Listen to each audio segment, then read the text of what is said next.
جن لوگوں نے تکلیفیں زیادہ سہی تھی رب نے عزتیں بھی زیادہ ہی عطا فرمائی. جن لوگوں نے تکلیفیں زیادہ سہی نا انہیں اللہ نے درجہ بھی. حضرت بلال حبشی نے بڑی تکلیف سہی, مارا کرتا تھا امیہ, بڑا مارتے تھے, اتنا مارتے تھے کہ موٹے, آپ نے کبھی دیکھے ہیں دیہاتوں میں موٹے موٹے پائے ہوتے تھے چار پائیوں کے, موٹے موٹے بان کی چار پائیاں اور بڑی چار پائیاں کافر بچھا کے بیٹھ جاتے اور حضرت بلال حبشی کے پیر ان کے نیچے رکھ دیتے, ہاتھ ان کے نیچے رکھ دیتے, آگ لوہا گرم کر کے اس کے اوپر ننگے بدن لٹا دیتے. مکے نے بڑی آزمائشیں دیکھی, پھر اسی مکے نے مدینے نے عجیب رنگ دیکھا کہ میرے نبی معراج سے واپس آئے اور حضور نے عظمت دی, فرمایا بلال یار تیرا بڑا مقام ہے, تو مدینے میں چل رہا تھا اور میں جنت میں تیرے قدموں کی آواز سن رہا تھا. عبداللہ مزنی حضور کے غلام تھے, قبیلہ مزن کے رہنے والے, والد فوت ہو گئے, چچا نے پالا تھا, اسلام قبول کر لیا. چچا اسلام کا بڑا دشمن ہے, حضور کا نام آئے تو جلال کرتا, حسد اور بغض میں جل جاتا, بڑی اسلام کے ساتھ دشمنی اور عناد رکھتا ہے.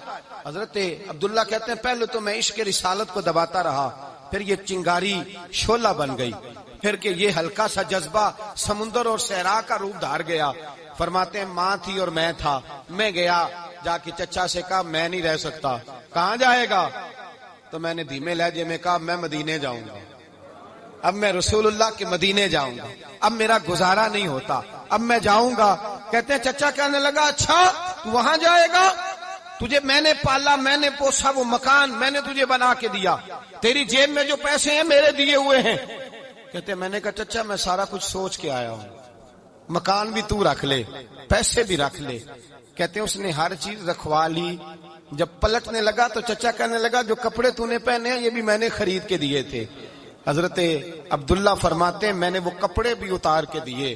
برہنہ حالت میں ماں کے پاس گیا اور میں نے کہا اماں میں پہلے بھی تو ننگا پیدا ہوا تھا, تو نے ہی کپڑے پہنائے تھے, میرا پھر بدن ننگا ہو گیا ہے, کپڑے دے دے. کہتے ہیں 2 بیویوں والے کپڑے اماں نے دیے, ایک میں نے تامت باندھ لی, دوسرا اوڑھ لیا اور مدینے پہنچا. کہتے ہیں جب میں ٹھنڈی رات مدینے پہنچا تو کالے رنگ کے حبشی غلام حضرت بلال دودھ کا پیالہ لیے کھڑے تھے, ہاتھ میں کھجوریں تھی, کمبل تھا. کہنے لگے آ جا آ جا, مصطفیٰ نے فرمایا تھا قبیلہ مزن سے میرا غلام آ رہا ہے, میں ساری رات سے تیرا انتظار کر رہا ہوں. حضرت جناب سیدنا عبداللہ رضی اللہ تعالیٰ عنہ فرماتے ہیں میری مشکل آسان ہوئی. فرماتے ہیں مجھے مدینے میں اعزاز مل گیا, مجھے عزت مل گئی, ہر آدمی میری قدر کرنے لگا.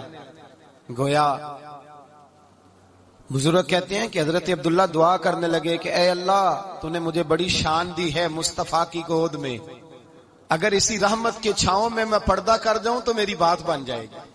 حضرت عبداللہ کا وصال بھی رسول اللہ کی گود میں ہی ہو گیا.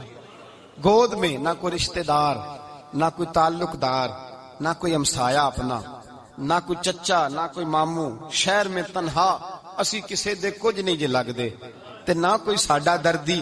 تنہائی جنازہ اٹھا تو اٹھانے والے کون ہیں؟ ابو بکر صدیق, فاروق اعظم, عثمان غنی, مولا علی, حسنین کریمین جنازے میں شامل.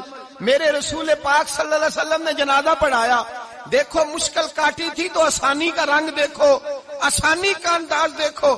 حضرت سیدنا ابو دردہ رضی اللہ تعالیٰ عنہ ارشاد فرماتے ہیں مدینے میں رواج تھا کہ جب قبر میں اتارنے لگتے تھے تو قریبی رشتہ دار اتارا کرتے تھے, پر عبداللہ کا تو رشتہ دار ہی کوئی نہیں تھا مدینے میں, کون اتارے؟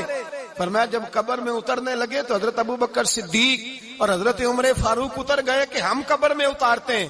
رسول اللہ نے فرمایا تم باہر نکلو, تم کیوں قبر میں گئے ہو, باہر آؤ. کہتے ہم باہر آئے تو اللہ کے رسول اندر گئے. فرمایا کون کہتا ہے اس کا کوئی نہیں, میں جو موجود ہوں.